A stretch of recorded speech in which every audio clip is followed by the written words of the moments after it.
నాచారంలో మల్క కొమరే గారు, అదేవిధంగా వీరేందర్ గౌడ్ గారు, మళ్ళీ గీతామూర్తి గారు, అదేవిధంగా ఈ సేవా పక్వాడా సంబంధించినటువంటి యొక్క నరేంద్ర మోదీ గారి యొక్క 75వ జన్మదిన సందర్భంగా 15 రోజులు ఏదైతే సేవా కార్యక్రమాల్లో భారతీయ జనతా పార్టీ నిమగ్నమైందో ఆ కార్యక్రమంలో చివరి రోజుగా ఈరోజు విశిష్ట వ్యక్తులను అంటే పద్మశ్రీ అవార్డీస్ కానీ, అర్జున అవార్డీస్ కానీ, లేకపోతే ఏదో సంబంధించినటువంటి ఒక అవార్డులు పొందినటువంటి ఒక పెద్దలకు ఇవాళ ఇక్కడ సన్మానం చేయడం జరిగింది.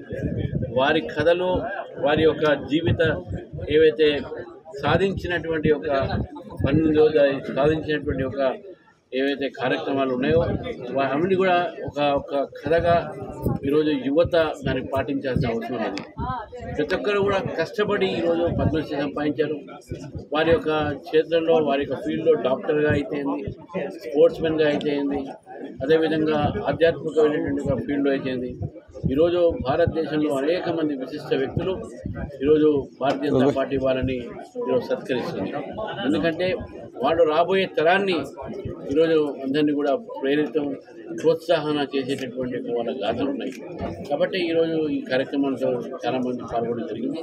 అంతేకాకుండా ముఖ్యంగా యువత ఈరోజు వాళ్ళ దగ్గర నుంచి నేర్చుకోవాలి చాలా ఉన్నది. ఎందుకంటే యువత ఈరోజు భారతీయ జనతా పార్టీ నాయకుడు అయినటువంటి మన దేశ ప్రధానమైనటువంటిగా నరేంద్ర మోదీ గారి జన్మదినం సందర్భంగా మేము నషాముక్త భారత్, మద్య ద్రవాలకు సంబంధించినటువంటి డ్రగ్స్ ఫ్రీ నేషన్గా తయారు కావాలి మనం. కాబట్టి యువత ఈ గాథలు విని, వీళ్ళ కథలు విని, వీళ్ళ సక్సెస్ విని అటువంటి కష్టపడేటటువంటిగా మనం ఒక పర్సనాలిటీ పెంచుకోవాలి. స్పోర్ట్స్లో మనం పార్టిసిపేట్ చేయాలి.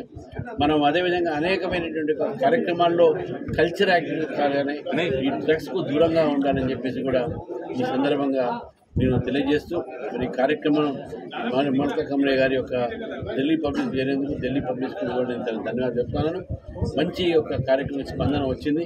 కాబట్టి విశిష్ట అతిథులుగా అందరూ కూడా ఇలా వచ్చినందుకు వారికి కూడా ప్రత్యేకంగా ధన్యవాదాలు చెప్తాను.